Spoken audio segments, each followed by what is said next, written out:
A backhoe claw bites into the packed earth, rising and falling in slow, deliberate arcs.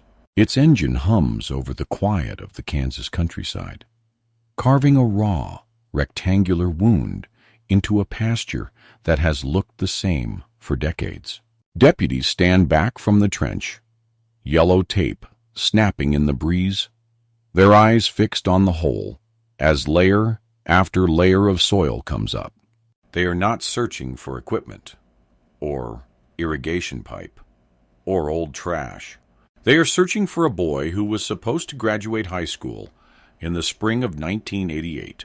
35 years ago, 18-year-old Alex Reid left his family's small farm in a gray 1985 Dodge 600 and headed toward a pre-graduation party in rural Linwood, Kansas. He told his parents he wouldn't be too late. He had work in the morning, responsibilities, plans. He never came home. There was no note, no phone call, no sign of the car. For his parents, for his classmates, and for the small farming community that watched him grow up, Alex's disappearance was like a hole torn in the middle of an otherwise ordinary life. For investigators, it became one of those cases that seemed to defy every method, every search, every theory. For years, the file sat in storage, a reward poster yellowing with age. The case became a story older residents told younger ones, the local boy who vanished after a party. Now, in 2023, a cold case team stands over this trench on a neighboring dairy farm. Ground-penetrating radar has detected something buried here, something that doesn't match the natural soil. The backhoe lowers again, scrapes, lifts. In the bucket, among the clods of dirt, something pale and unmistakable appears. The machine goes still. Conversation stops. The past, carefully hidden for decades, is suddenly, violently, back in the present. Who buried Alex Reid beneath this quiet field? How did a high school celebration turn into a fatal confrontation? And why did it take more than 3 decades, a land dispute, and a recanted lie to finally bring the truth to light? To understand how a case can disappear for more than 3 decades, it helps to understand the place where it begins. Linwood, Kansas, in 1988 is a small rural community folded into the rolling landscape of eastern Kansas. It sits between bigger names on the map. Lawrence to the west, Kansas City to the east. But life here moves at its own slower, steadier pace. 2-lane highways cut through fields. Grain silos mark the horizon. Farmhouses sit back from the road behind windbreaks of trees and long gravel driveways. In the late 1980s, family farms still define much of the area. Some families have been on the same land for generations. Their names are on mailboxes, church rosters, and feed store accounts. People know each other's parents, grandparents, and in some cases, long-standing grudges. Neighbors borrow tools, trade labor at harvest, and show up with casseroles when someone is sick. Privacy matters, but so does reputation. It is a time before cell phones and social media, when most news still travels by landline, local radio, and word of mouth. A teenager's social life is built around school events, Friday night games, church youth groups, and occasionally the kind of unsupervised parties that crop up when someone's parents are out of town and a barn or pasture is suddenly available. On the outskirts of Linwood, gravel roads wind between fields of corn and soybeans, past creeks, and wind-scoured hedgerows. One of these roads leads to a remote farm where, on the night of April 15, 1988, a group of high school seniors gather to celebrate the approaching end of their school year. For many, This is one of their first tastes of real freedom music turned up. Coolers out, trucks parked in a haphazard ring under the stars. The farm hosting the party belongs to a family well known in the community. They are not wealthy, but they are established. They farm the land, attend local events, and, like many in the area, have had their share of quiet disputes with neighbors over fences, easements, and property lines. One of those neighbors is an aging dairy farmer named Samuel Clay Riggs, whose land borders theirs. Riggs is, by most accounts, a familiar figure in the landscape, but not a central one. He lives alone, runs his dairy operation with a few hired hands, and keeps largely to himself. To some, he is simply the older man down the road. To others, he is a difficult neighbor, quick to anger, and slow to forgive. In 1987, a dispute over land boundaries and usage leaves him especially bitter toward the family hosting the party. On the night of the gathering, though, the mood among the teenagers is light. The air holds the coolness of early spring. Pickup trucks roll in, headlights cutting through dust, radios playing rock and country hits of the day. Inside the barn and around the yard, clusters of students talk, laugh, and plan for a future that seems wide open. College, trade school, jobs, and life beyond the tight circle of Linwood. Among them is 18-year-old Alex Reid, a local kid whose life is firmly rooted in this place. The roads are familiar. The faces are familiar. The sense of safety is almost assumed. Yet beyond the ring of headlights and laughter, the countryside is dark and quiet. Most homes are miles apart. If something goes wrong out here on a narrow gravel lane at the edge of a neighboring property, there is no quick help, no surveillance cameras, no digital trail. In a community where everyone thinks they know everyone else, it is hard to imagine someone simply vanishing. But in the early hours of April 16th, 1988, on this network of farm roads and fence lines, that is exactly what happens. On paper, Alex Reid looks like the kind of kid any small town would be proud to send out into the world. He is 18 years old in the spring of 1988. Tall, but not imposing. More approachable than intimidating. Teachers know him as reliable. Coaches see him as steady. Classmates see him as the person you can sit next to in the cafeteria and fall into an easy conversation with, whether you've known him for years or only share one class. He lives with his parents on a small farm outside Linwood. Their place is practical rather than picturesque. Outbuildings weathered by Kansas wind, fields that demand attention in every season, and a house that functions as command center, refuge, and workshop all at once. It is the kind of home where work and family life bleed into each other in the best and hardest ways. Alex grows up in that rhythm. Chores and homework, responsibilities and small freedoms. He understands early that nothing on a family farm runs itself. Fences sag, tractors break down, animals need feeding, whether it's a school day or not. Hard work isn't a lesson someone has to lecture him about. It is simply what life looks like. By his senior year, that work ethic has turned into something more visible, a lawn mowing business that he runs himself.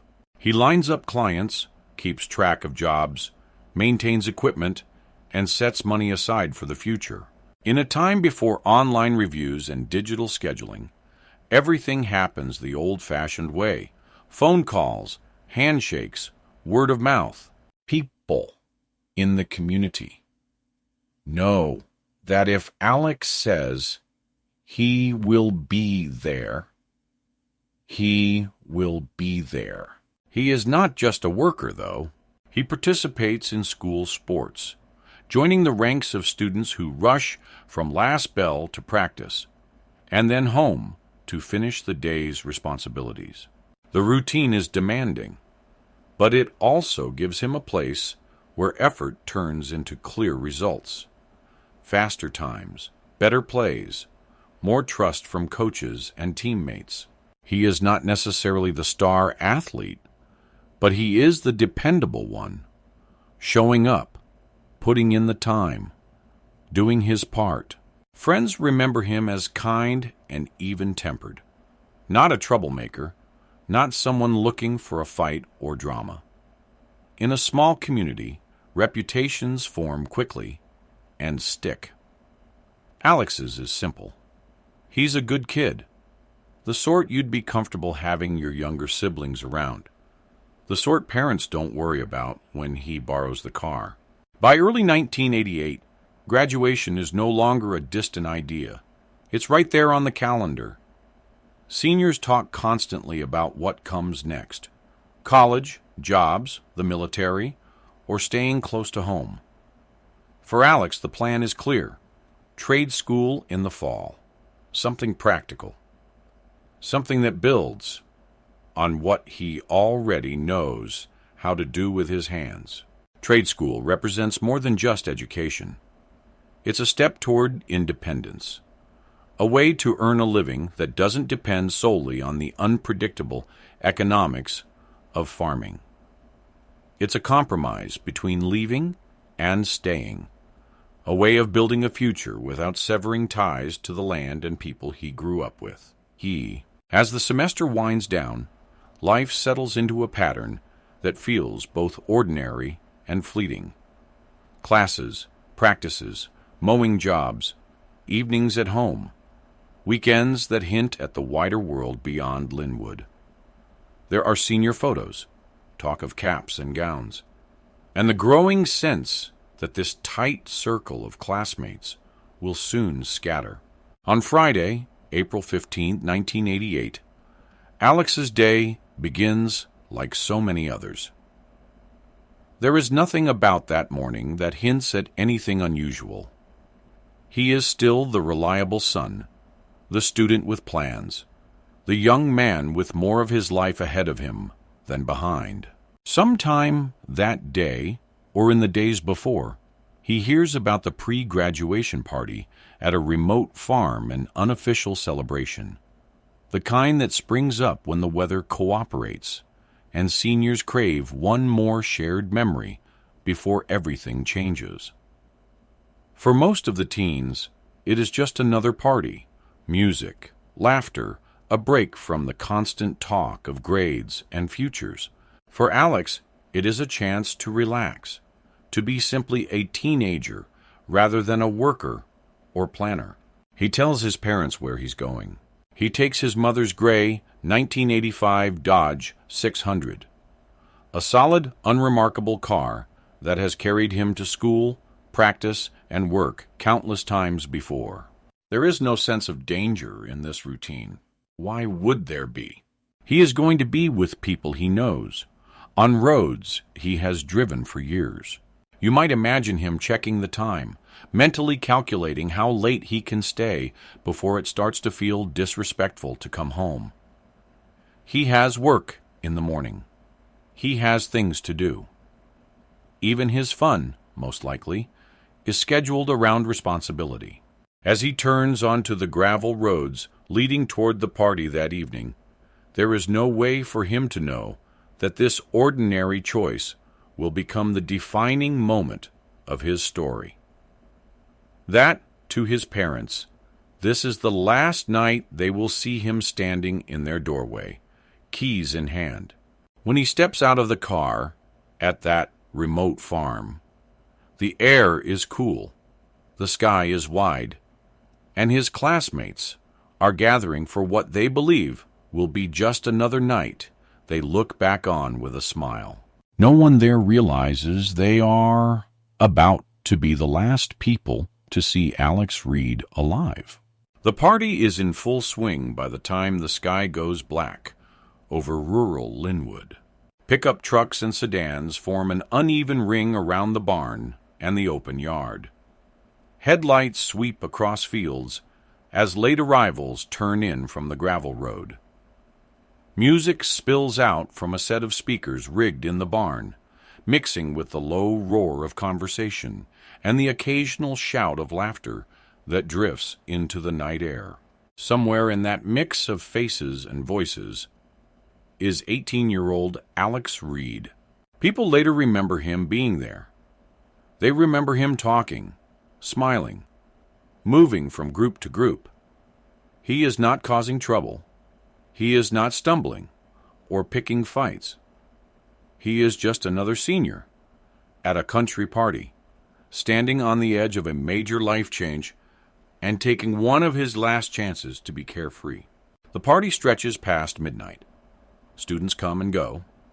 Some leave early, wary of strict parents or weekend chores. Others decide to stay as late as they can get away with. It is the kind of night where time blurs. Songs repeat, conversations circle back, and the only clock that really matters is the creeping sense that dawn is a few hours away. The farm's long dirt lane serves as both entrance and exit. Trucks nose their way down it, dust pluming in red tail lights as they rejoin the main gravel road that cuts past neighboring properties. One of those neighboring properties belongs to Samuel Clay Riggs. In 1987, a land dispute between Riggs and the family hosting tonight's party turns bitter.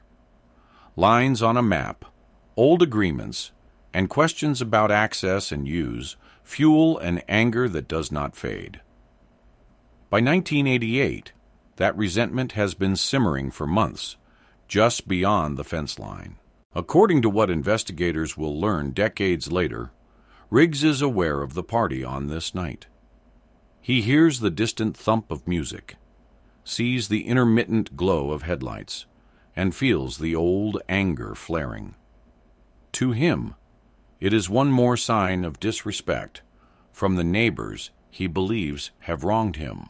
Sometime in the early hours of April 16, after most of Linwood has gone to sleep, Alex leaves the gathering.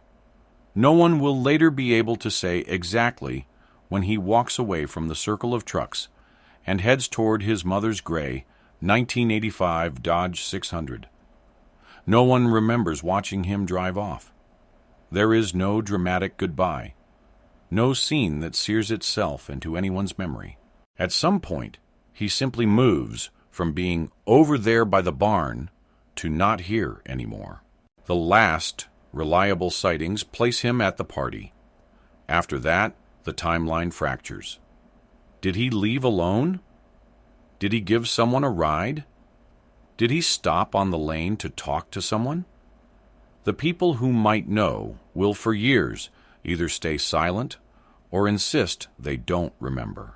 What happens next, according to Clay Riggs's confession in 2023, takes place away from the music and the crowd, somewhere along the narrow corridor of road and boundary that separates the party from his land. Angry about the gathering and the traffic near his property, Riggs takes a rifle and goes out into the night. Whether he intends only to scare or to confront more directly is something only he truly knows, but his own account describes a confrontation with Alex near the exit lane. There are no other witnesses to those moments. No recordings, no photos, just the story told later by the man holding the gun. Riggs says words are exchanged. He is worked up about the party, the noise, the perceived disrespect. Alex is a teenager on his way home, likely caught off guard by an older neighbor standing in the darkness with a rifle in his hands. The argument escalates. At some point, Riggs swings or uses the rifle in a way it is never meant to be used. He strikes Alex with it. The blow is forceful enough that Alex goes down and does not get back up. In that instant, the night changes. What had been, in the eyes of everyone else, Just a rural high school party on a quiet road becomes the setting for a fatal confrontation that no one at the farm realizes is unfolding. Riggs does not call for help. He does not go to the nearest phone. Instead, according to his later confession, he makes a different choice: to hide what has happened. What follows is not a panicked dash for assistance, but the cold, methodical beginning of a cover-up. He moves Alex's body away from the lane and from any path returning partygoers might take. He intercepts and takes control of the Dodge 600, ensuring that both the teenager and the car vanish at the same time. In a matter of hours, he turns a spontaneous, deadly act into what will look, to everyone else, like a complete disappearance. Back at the party, the gathering winds down. The music is turned off. Engines start up. Trucks pull away one by one, tail lights shrinking on the gravel road.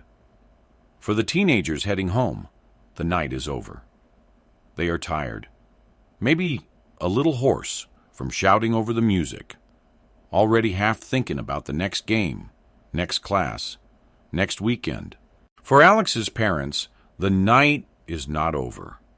It is stretching into something else entirely. At first, his absence is an irritation, more than a fear. He is late, later than he said he would be. In a pre-cell phone world, checking on him means waiting or calling around. So they wait.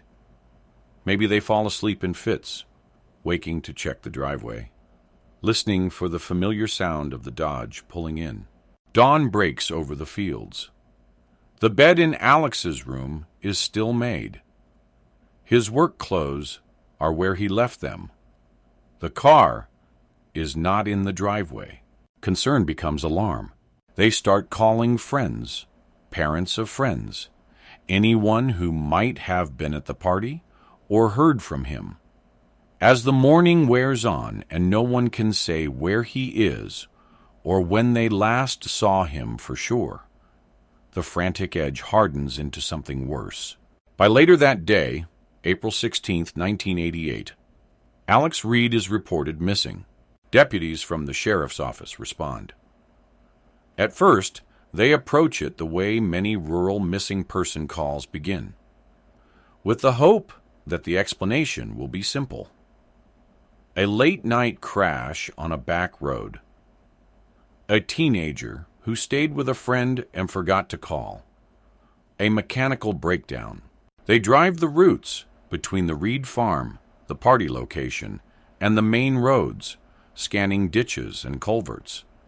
They look for signs of skid marks, broken fence lines, any fresh damage that might hint at a car leaving the roadway. There is nothing obvious. At the farm where the party was held, the aftermath of the night is visible in the light of day tracks in the dirt, scattered trash, the faint echo of music, now replaced by the usual farm sounds. Teens who are still around say what they know. Alex was there. Yes, he seemed fine. No, they didn't see him leave. No, there wasn't a big fight. Not that they remember. The lane leading to the road is unremarkable by the time deputies walk it. Whatever tire impressions could have been read in the dark have now been crisscrossed by other vehicles. The boundary between the host property and the neighbor's land looks like any other stretch of rural fence line.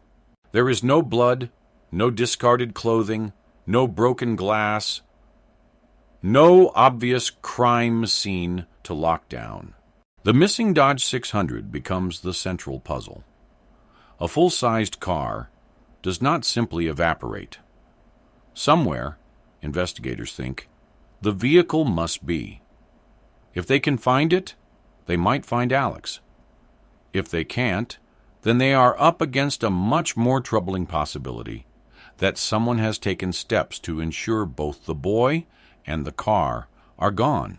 They canvass neighbors, including the older dairy farmer next door, Samuel Clay Riggs. In 1988, he presents like any number of rural men in their later years, set in his ways, guarded in conversation, visibly irritated by the topic of the party, but not, on the surface, overtly suspicious. He denies knowing anything about Alex's disappearance. He offers nothing that points investigators toward his property. The first hours and days after Alex disappears produce concern, rumors, and a flurry of activity, but almost no physical evidence. The party, the lane, the surrounding properties, everywhere the deputies look, seems to tell the same frustrating story. If something terrible has happened, it has left almost no trace. In the days after Alex Reid is reported missing, the Leavenworth County Sheriff's Office treats his case the way any rural agency in 1988 would treat the unexplained disappearance of a responsible teenager with a car. They start with the most urgent question: accident or choice? Deputies retrace the known route between Alex's family farm, the party location, and the main highways. They drive it slowly, watching the edges of the road, peering down into ditches and low spots where a car might have left the pavement and vanished from view. They check culverts, fence lines, and creek crossings. If Alex fell asleep at the wheel or swerved to avoid an animal, there should be some sign: torn up earth, broken wire, skid marks. They find nothing. As the hours turn into days, the tone shifts. What begins as a search for a stranded driver becomes an investigation into a missing person with no clear explanation. Alex has no documented history of running away, no serious conflicts at home, no obvious reason to vanish voluntarily. His wallet isn't emptied. There are no large withdrawals from any account. The Dodge 600 remains unaccounted for. Investigators fan out. They interview classmates, partygoers, the family who hosted the gathering, and neighbors along the likely routes. The story is consistent. Alex arrived at the party. He mingled. He was seen with different groups throughout the evening. No one remembers a heated argument. No one reports seeing him intoxicated or out of control. And crucially, no one can say they saw him leave. For detectives, that missing piece, a confirmed departure, becomes a blind spot that swallows the rest of the night. They speak with nearby landowners, including the older dairy farmer whose property borders the party host's land, Samuel Clay Riggs. He tells them what they expect to hear from an irritated neighbor. Yes, he knew about the party. Yes, the noise bothered him. No, he didn't see or speak to Alex. He claims he stayed on his own property and went about his business. With no direct evidence to contradict him, and no technology like surveillance cameras or cell phone records to fill in the gaps, his statement goes into the file as one more piece of a frustratingly incomplete picture. Search efforts expand. Volunteers from the community join law enforcement in walking fields, checking abandoned structures, and scanning riverbanks. Flyers with Alex's school photo appear on bulletin boards and in shop windows. Local media covers the story, framing it as the baffling disappearance of a hardworking farm kid on the cusp of graduation. Weeks pass. Theories circulate. Some believe he must have crashed somewhere remote, his car hidden by brush or water, waiting to be found by a hunter or farmer months or years later. Others whisper about the possibility of foul play, an encounter on the back roads gone wrong, a stranger passing through, or a conflict at the party that everyone is too scared to talk about. Alex's parents, desperate for answers, support the establishment of a reward for information. The sheriff's office announces it publicly, hoping that money might shake loose someone's conscience, or memory. Tips come in, as they always do. Sightings in other towns.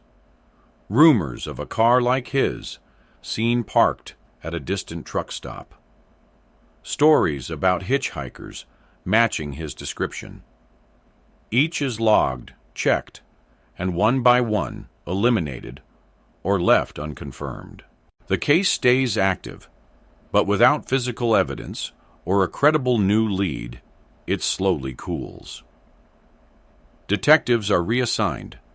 New cases demand attention. The large cardboard box containing the Alex Reid file grows thicker, then stops growing. Months become years. Years become decades. During that time, technology changes the way law enforcement works. DNA testing becomes standard. Computerized databases link agencies and records. Ground-penetrating radar and advanced sonar become tools rather than novelties. Cold case units begin to form, tasked with revisiting old files in the light of new methods. For the Reid family, though, time is measured differently. In missed holidays, in empty chairs at milestones, in the steady erosion of hope that Alex will walk through the door. By 2023, the case is over 30 years old. In a quiet office, a new generation of investigators sits down with the aging file. Some of them were children when Alex disappeared. One or two might even remember the flyers or the talk around town, the way adults spoke in lowered voices about that boy who never came home. The cold case review starts the same way any thorough review does, with a page-by-page read of everything that was done, everything that was said, and every lead that went nowhere.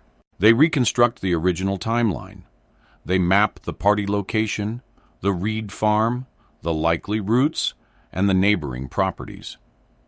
They list everyone mentioned in the file: friends, family, party hosts, and those whose names appear only once in a stray note from 1988. You might be wondering, after so many years, what could they possibly find that earlier investigators missed? The answer, in this case, lies partly in the records that were never considered central before financial and property documents. As part of the new review, the team pulls old civil filings, land surveys, and county records connected to the area around the party. They are looking for patterns, disputes, restraining orders, anything that might suggest long-standing tension or motive. That's when they find it. In 1987, a recorded dispute stands out. A contentious issue over land boundaries and usage between the family that hosted the 1988 party and their neighbor, Samuel Clay Riggs. The language in the documentation is firm. The disagreement is not friendly. It involves anger over where property lines fall, who has access to what, and who is encroaching on whose land. At the time, this may have seemed like one more rural property dispute among many. In 2023, seen next to a teenage disappearance at a party held on that very property, it looks different. The cold case team notes it and flags Riggs as a person who merits closer scrutiny, not just as a neighbor who disliked the noise, but as someone with a documented grudge against the hosts of the event Alex attended on the night he vanished. They turn next to the witness statements. Over 3 decades, people change. Teenagers become parents. Memories soften, blur, or sometimes sharpen in unexpected ways. The investigators begin re-interviewing willing witnesses from the original case, sitting down with them in living rooms and offices instead of high school parking lots and kitchen tables. Most people, when asked about that night, stick close to what they said at the time. They remember Alex being there. They remember the party feeling typical for that stage of life. Very few recall anything dramatic enough to have stood out for 35 years. But one former partygoer hesitates. This person, now middle-aged, had been part of a small but important piece of the 1988 file. They had provided an alibi that placed Samuel Clay Riggs away from the party area at a key time, supporting his claim that he had not been near the lane when most of the teens were leaving. In 2023, faced with new investigators and new questions, they waver. Gradually, they admit something they did not say back then. They were not entirely truthful in 1988. They explain that at the time, they felt pressured, not necessarily by a direct threat, but by the weight of adult authority to support a version of events that kept Riggs beyond suspicion. When pressed, they acknowledged that they had not actually seen him where they claimed he had been that night. What they do remember and are now willing to say is something different. Seeing Riggs or his vehicle near the exit lane of the party around the time Alex is believed to have left. This recantation is not a small thing. It undercuts a previous alibi, places a resentful neighbor near the path of a missing teenager, and, when combined with the documented land dispute, paints a picture of someone with both opportunity and motive to confront partygoers. For the cold case team, this is the shift they've been waiting for. With the new witness statement, the old property records, and the history of simmering anger, they present their findings to a judge. They argue that there is now probable cause to believe that evidence related to Alex Reid's disappearance could be found on the property of Samuel Clay Riggs. A search warrant is granted. Executing that warrant is not a routine event. Riggs is now 75 years old. His dairy operation has shrunk, but his land still stretches across fields, outbuildings, and pastures. For investigators, the challenge is enormous. If evidence was hidden here in 1988, decades of weather, animal activity, and land use may have altered or destroyed it. They bring in ground-penetrating radar. To the untrained eye, the rig and the slow, methodical sweeps across the fields might look almost aimless. In reality, the technology is scanning beneath the surface, looking for inconsistencies, areas where the soil structure doesn't match the surrounding ground, where something has been dug up and refilled, or where a buried object disrupts the echo. Sweeping across one section of Riggs's property, the radar returns data that draws immediate attention. There is an anomaly, a disturbance in the soil that doesn't match any known utility line, foundation, or natural feature. The area is marked, photographed, logged. Soon after, a team returns with excavation equipment and forensic specialists. The dig begins carefully. Layers of soil are removed under the watchful eyes of investigators and evidence technicians. Every bucketful is checked. Then, just as in the moment we began with, the excavation reveals something pale and unmistakable in the earth. Human remains. The site is secured. The medical examiner's office is notified. An anthropologist is brought in to assist with the careful recovery of bones that have lain underground for over 3 decades. Each fragment is documented, mapped, and preserved. Back in the lab, the process of identification begins. At this point, investigators are not guessing blindly. They know whose remains they hope and fear they have found.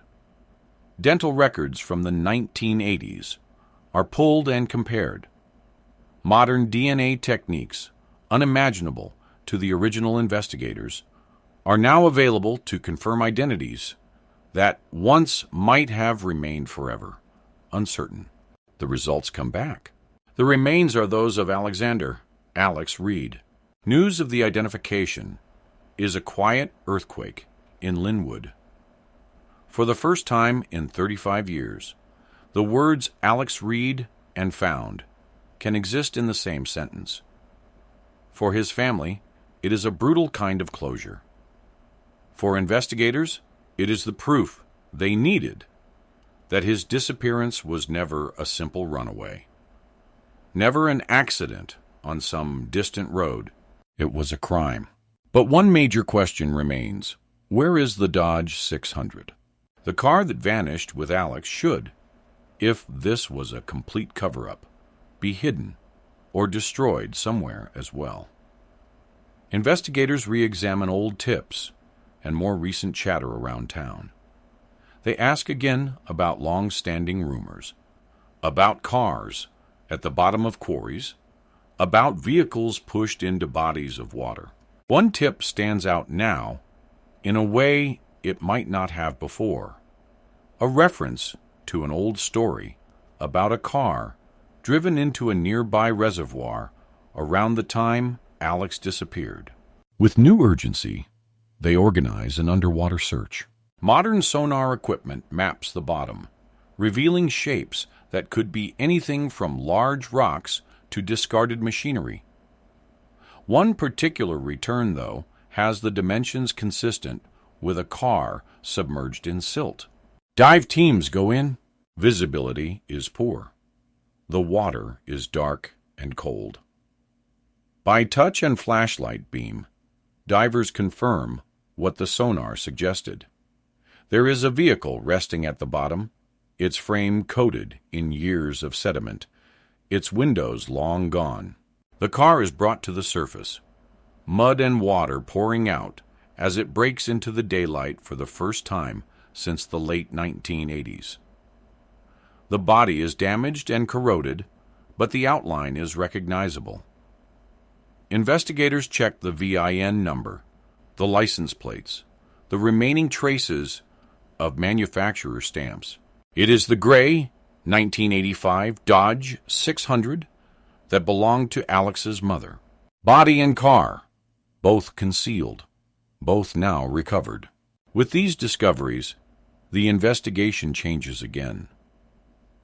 What was once a cold, missing person file is now an active homicide case with a primary person of interest whose land has yielded a secret grave and whose surroundings point directly toward a long-running deception. Detectives turn their attention back to Samuel Clay Riggs.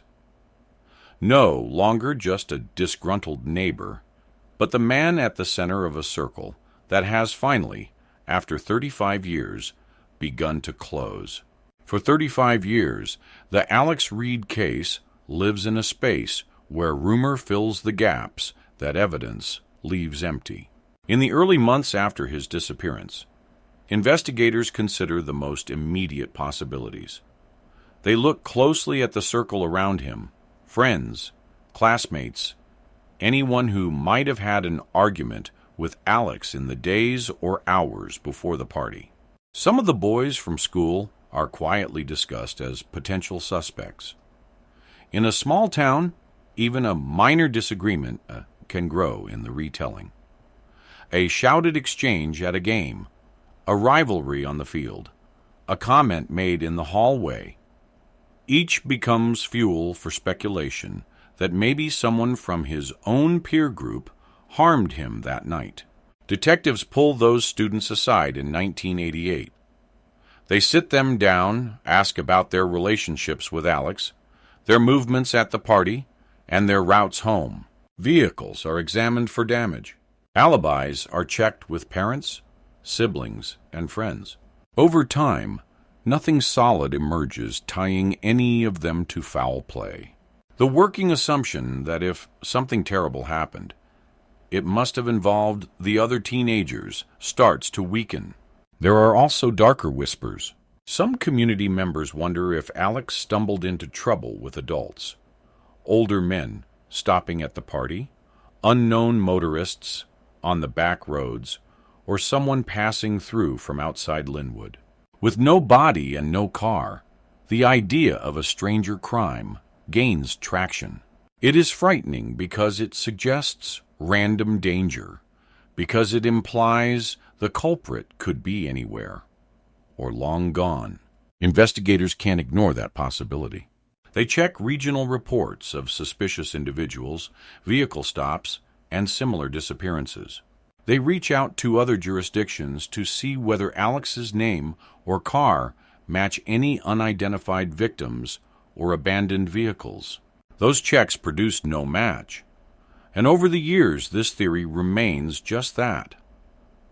A theory, never confirmed, never fully disproven. Another common line of thinking centers on the idea of a tragic accident and a panicked cover-up. Some residents quietly voice the belief that Alex might have left the party with someone, been involved in a crash on a remote track or private land, and that those involved hid the car and his body out of fear. This theory usually points back toward other teens, young drivers who had been drinking or who were afraid of the consequences of being caught in a fatal wreck. Law enforcement tests that angle as well. They compare stories, look for inconsistencies in how certain partygoers describe the end of the night, and revisit their statements as the months and years pass. What they don't have is any physical trace. No damaged vehicle hidden in a local shed. No disturbed ground on the immediate surrounding properties. You might be wondering, if there were so many theories, why didn't suspicion settle on the neighbor, Samuel Clay Riggs, sooner? In fact, he does appear in the original investigation, but more as background than focal point. From the beginning, deputies are aware that some neighbors are unhappy about the party. Noise complaints and grumbling about kids tearing up the roads are common in rural areas when large gatherings happen on private land. Among those neighbors is Riggs, whose dairy farm borders the host family's property. He is interviewed early on. His annoyance about the party is obvious. He speaks about traffic, gates, and noise. But in 1988, there is no clear link between his irritation and any act of violence. He offers an account of his night, and crucially, another witness appears to support it, placing him away from the lane around the time Alex likely left. That supporting statement, later revealed to be coerced and unreliable, effectively shifts attention away from Riggs. With limited manpower and no direct contradiction, investigators direct their focus elsewhere. Over time, as detectives cycle out and details blur, Riggs becomes part of the backdrop, a difficult neighbor, but not a primary suspect in an apparent disappearance without a crime scene. Meanwhile, other theories sink their roots into the community's collective memory. Some insist Alex ran away. They argue that even good kids sometimes have private doubts, secret pressures, or hidden desires to start over. This view gains brief traction in the early years, especially as no remains are discovered and no wrecked car surfaces. But it never fits well with what those closest to Alex know about him: his commitment to family, his responsibilities, and his clearly laid plans for trade school. His parents, year after year, push back gently but firmly against that narrative. They keep his missing posters up longer than most families would. They cooperate fully with every new detective who takes over the case. They don't speak as parents who believe their son ran off. They speak as parents who believe someone took him. Media coverage over the decades mirrors these shifting theories. Early newspaper articles focus on the mystery of the missing teen and his car, quoting law enforcement urging anyone with information to come forward. As time moves on, anniversary pieces occasionally appear, reframing the case as a cold mystery. Did Alex crash? Was there foul play? Has someone in Linwood been keeping a secret? Community suspicion has seasons. At times, eyes turn toward the former party hosts. Did they miss something, hide something, fail to come clean? At other times, the focus drifts to more shadowy figures. Unnamed older guys who might have dropped by the party, rumored drug dealers passing through the county, the ever-present idea of a predator who happened upon Alex on a back road. All the while, the one person who actually knows what happened, Samuel Clay Riggs, continues his life on the adjacent farm. The fields he tends concealing the answer that no one can yet see. When the cold case team in 2023 uncovers the 1987 land dispute and connects it to the party location, Riggs shifts sharply from background character to central suspect. The re-interviewed witness's admission that their original statement was shaped to protect him removes a critical barrier that had buffered him from serious scrutiny.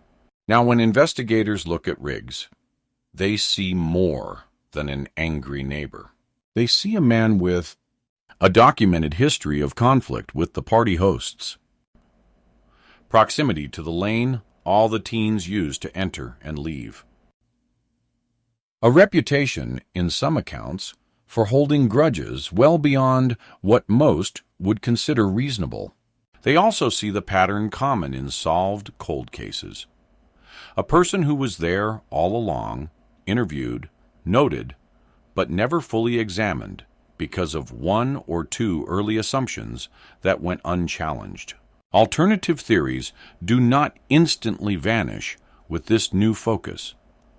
Good investigators don't discard competing ideas without reason.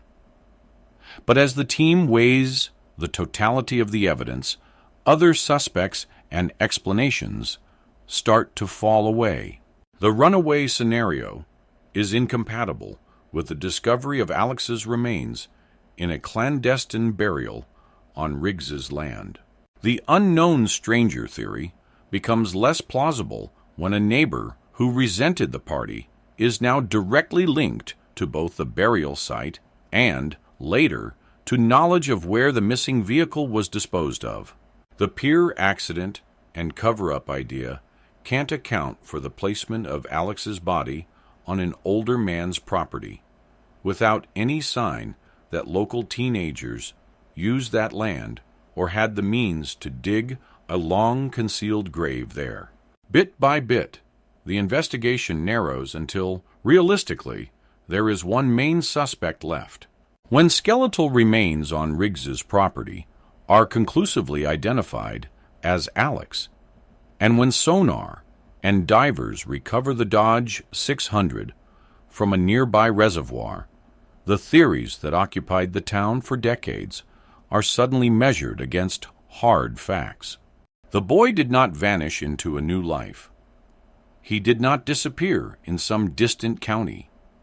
He did not simply lose control of the car on a back road and wait for discovery in a roadside ditch. He died close to where he was last seen, at the hands of someone who lived even closer. With the evidence literally unearthed from beneath his land and pulled from the water near his community, Samuel Clay Riggs is no longer just a name in a file or a subject of whispered resentment. He is the central figure in what is now clearly a homicide. The last remaining theory to test is his own. When confronted with the physical evidence and the dismantling of his alibi, what explanation will he offer for the events of that night in April 1988? When investigators sit down with Samuel Clay Riggs in 2023, they are not asking open-ended questions in a vacuum. They are coming to him with hard facts. Human remains recovered from his land and a car pulled from a nearby reservoir that vanished the same night Alex Reid did. Riggs is 75 years old now, his life measured in seasons of planting and milking, small-town routines, and the grudges he never quite let go. For 35 years, he has lived alongside a mystery that consumed his community, answering the occasional question with the same insistence. He didn't know what happened that night in 1988. This time, the conversation is different. Detectives show him photographs of the excavation site. They explain that the remains have been identified as Alex. They present the documentation tying the buried body to his property. They show him images of the corroded gray Dodge 600 lifted from the water, its vine and plates matching the car that disappeared with Alex. The room, in that moment, contains no plausible deniability. There is no stranger to blame. No runaway scenario left to lean on. The line from the party to his land, and then to the reservoir, is now drawn clearly in evidence rather than speculation. Confronted with this, Riggs's story begins to change. According to investigators, he admits what he has hidden since that early morning in April 1988, that he confronted Alex near the lane leading away from the party, angry about the event on his neighbor's property and the constant stream of vehicles passing by his land. He acknowledges that he brought a rifle, that tempers flared, and that he struck Alex with the weapon during the argument. He characterizes the death as unintended, a blow delivered in anger rather than a premeditated act. In legal terms, he describes conduct consistent with manslaughter, causing a death without planning it, in the heat of a confrontation. What he also admits, and what deepens the moral weight of his actions, is everything that comes after. He tells investigators he did not call for help. He did not report what happened. Instead, he moved quickly to cover his tracks. He hid Alex's body on his own property, choosing a place where he believed no one would ever look. He then arranged for the Dodge 600 to be disposed of in a local reservoir, ensuring that the most visible piece of physical evidence linking him to the teen's disappearance would sink out of sight and memory. For decades, those decisions succeed.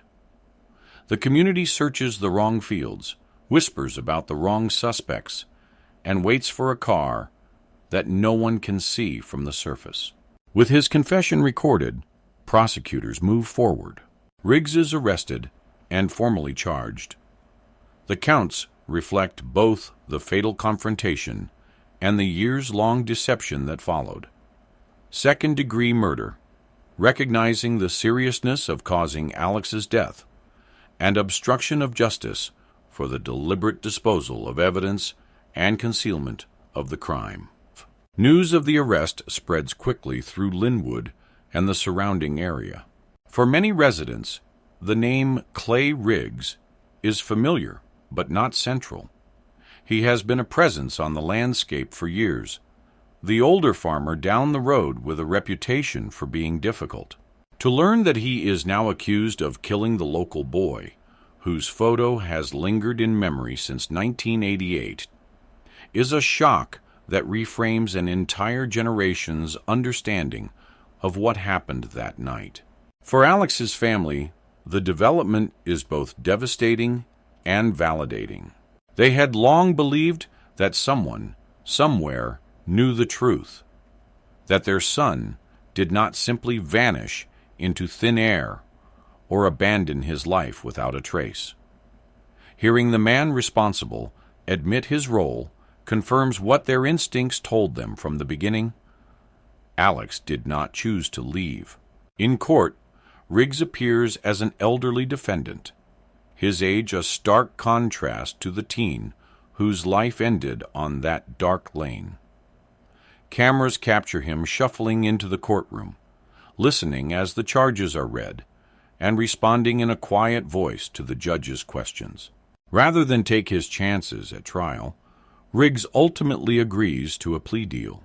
Under the agreement, he provides a full, detailed account of the events surrounding Alex's death, and the subsequent cover-up.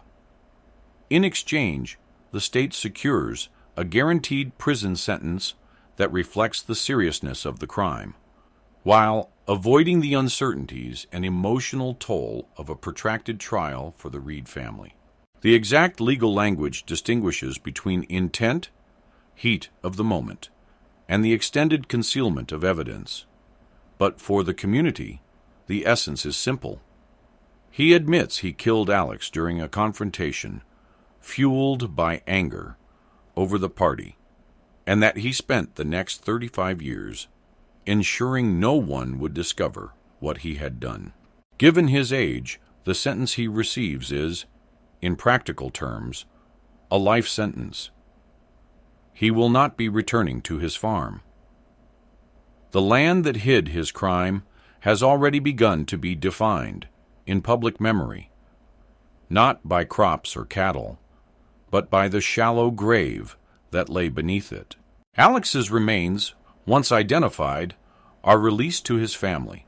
After decades of not knowing where their son was, they finally have the chance to bring him home. There is no erasing the pain of the intervening years, but there is at least the possibility of a proper burial, of a marked place to visit, of rituals that grief demands and time had denied them. The community comes together in small, quiet ways. Old classmates, now middle-aged, reach out to the Reid family. Some attend memorial services. Others send letters, recalling small moments with Alex shared practices, brief conversations, the ordinary, almost forgettable details that in hindsight become precious. Law enforcement, for its part, views the case as a hard-earned success and a sobering lesson. The resolution underscores the importance of revisiting cold cases with fresh eyes and modern tools, the willingness to question old assumptions, the value of re-interviewing witnesses who may finally feel able to tell the full truth, and the power of technologies like ground-penetrating radar and advanced underwater search to uncover what once seemed permanently lost. It also highlights how a single false or pressured statement, like the original alibi supporting Riggs, can misdirect an entire investigation for decades. With the plea entered, the sentence handed down, and Alex laid to rest, the official story of this case moves from unsolved disappearance to homicide closed. But for those most affected, closure is not a neat endpoint. It is a complicated mix of relief that the truth is known, anger at the years stolen, and sadness for the life that might have been. Justice, in this case, does not mean restoration. It means recognition, accountability, and the knowledge that, even after 35 years, persistence can still force buried secrets into the light. In the end, the story of Alex Reid is not only about what happens on a dark farm lane in 1988. It is also about what happens in the 35 years that follow. A responsible, hard-working teenager disappears without a trace. His parents live with the ache of not knowing. His classmates carry the memory of a smiling, dependable friend into middle age. An entire community builds theories to fill the silence. And just beyond the reach of suspicion, a neighbor tends his land, while a secret lies buried beneath his fields and sunk beneath his water. The eventual resolution of Alex's case shows how fragile an investigation can be when a single bad statement, a coerced alibi, or an unchecked assumption is allowed to harden into fact. One lie in 1988 helps shield Samuel Clay Riggs for decades. One overlooked land dispute fails to be recognized as a possible motive. Without physical evidence, the case drifts. It also shows what persistence can do. A cold case review, 3.5 decades later, refuses to accept the limits of the original file. Investigators look beyond the obvious, They pull property records. They sit again with witnesses. They bring in technology that didn't exist when Alex vanished. Ground-penetrating radar, advanced DNA analysis, sonar, and dive teams. All of it converges to answer a question that his parents once feared would never be answered. For Alex, the justice that comes is late and incomplete in the way all posthumous justice is. Nothing can give him back the years he lost or the life he was building. But his remains come home. The truth is named in open court. The man responsible spends the rest of his life behind bars. You might ask yourself, how many other cases sit in boxes like Alex's once did, waiting for someone to question an old assumption, reread a forgotten note, or finally tell the full truth? If you found this case meaningful, consider sharing it. Stories like Alex Reid's remind us that even when time seems to bury the past, answers can still be found if someone is willing to look hard enough. For more investigations into long unsolved cases that finally broke open after years in the dark, you can explore the other episodes on this channel. And if you want to follow along with future deep dives into cases like this, you can subscribe so you don't miss what comes next.